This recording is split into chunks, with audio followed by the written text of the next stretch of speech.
I'm Norm Labby, the superintendent of the Kennebunk Port and Wells Water District. I've been dealing with this water issue for only 24 years. Our district's been dealing with this water issue since 1921. This water issue is the appropriate stewardship of our water resources in our community. If you look at everybody that comes up to you and speak, and you look around the table at yourself, the only people that are accountable, truly accountable to the public, are you on this committee, your elected officials, and me and others that are appointed or elected to serve the public. I'm telling you right now, I'm not going to give you fear tactics, I'm not going to lie, I'm not going to make things up. You ask me anything you want, I have to give you a truthful answer. And what I'm telling you today, the district will not do anything that will jeopardize the water resources in the town of Wells. Okay, and you can ask any question, any information of me of any kind you want. I've been dealing with the legislators in Augusta. I've been talking to one. I'm hoping to get an opinion from the Attorney General's office to put this red herring of NAFTA to bed once and for all. We have laws, we have rules, people conduct business. Thank you, Mr. Lavoie, for picking that point up, that there is no such thing as that. All right, there are regulations, there are environmental regulations in the state of Maine. We would be in control of any sale of water we sell to any company, whether it's multinational or not. I don't care if we deal with Poland spraying or some little well system we develop ourselves in town. The stewardship of the resource in an environmentally sustainable way is our top priority. The next one is fiscal responsibility to the people we serve. I believe what's motivating people is an anti-corporate philosophy. And it's not about water, it's not about regulation and permitting. I think people are using red herring issues like NAFTA as scare tactics. At the same time, your committee is trying to look through the trees here and get a full view of the forest and how to regulate water withdrawal in your town. I commend you on that work. I know you have a tough road ahead. And to just highlight some of these, at least the first scare tactic, which is NAFTA, I separately produced a binder clip document here which just outlines the myth and fact about NAFTA.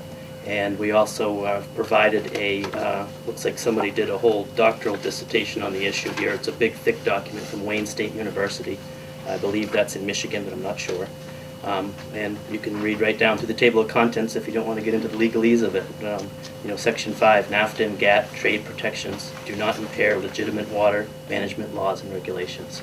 I think NAFTA is a red herring issue that comes up from time to time in Maine. I've had to deal with it in different instances, and I think it's important to either accept that as an issue or basically accept it as a red herring issue and move on. I don't think that NAFTA applies to TD Bank North or Hannaford if they were to cite something in your town, and I don't think it applies to us as well either. So again, I apologize for the thick document here, but the last document in that packet is an opinion from the state of New Hampshire that also looked at this issue of NAFTA. It's from the the Office of the Department of Justice, State of New Hampshire, an informal opinion on the impact of NAFTA as related to the USA Springs issue that they faced in New Hampshire. And again, they found the same issue is true. You cannot use international trade agreements to just overcome water regulations in the state of Maine. It's simply not true.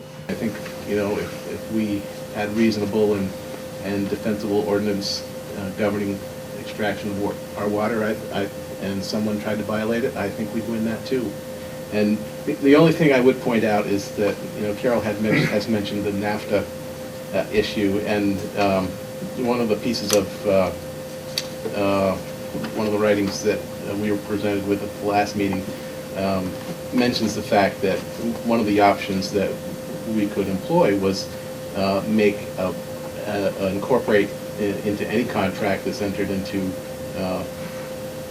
for the purchase of water in the town of Wells a specific clause of waiving the right to utilize NAFTA's Chapter 11 arbitration suit. So I don't, if Nestle waives the right to NAFTA arbitration, I feel very comfortable that Maine courts would support our regulatory approach. Okay. That's an interesting point, Bob, and that sounds like something maybe we could work with, that Nestle or anyone else who wants to do this Right. would have to waive that.